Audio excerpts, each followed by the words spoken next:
सृजना सुवेदी को आपने समस्त जानी थे से स्वामी कौन कौन कर किंतु अंपटे आपने भिडियो देखा पाए ये भी जड़े कहार स्त्री आउ स्वामी की न जन की आसिक कौन कर भलसे देखो फ्रेंड है। अच्छा, आप क्या पढ़ाई करी? ज्यादा नहीं, मैं 12th तक ही पढ़ी हूँ, उसके बाद मेरी शादी हो गई। आपकी शादी हो गई? यस। हस्बैंड आए?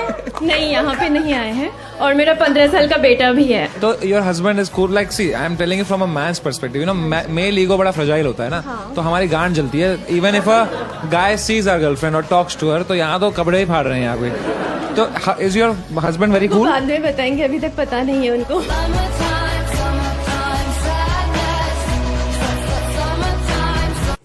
देख ले तो सृजना भी जन कार स्त्री और ये भी कार जन स्त्री कि सृजना कौन कर ये कौन कर फ्रेंड है। अच्छा, आप क्या पढ़ाई करी? ज्यादा नहीं, जय जगन्नाथ।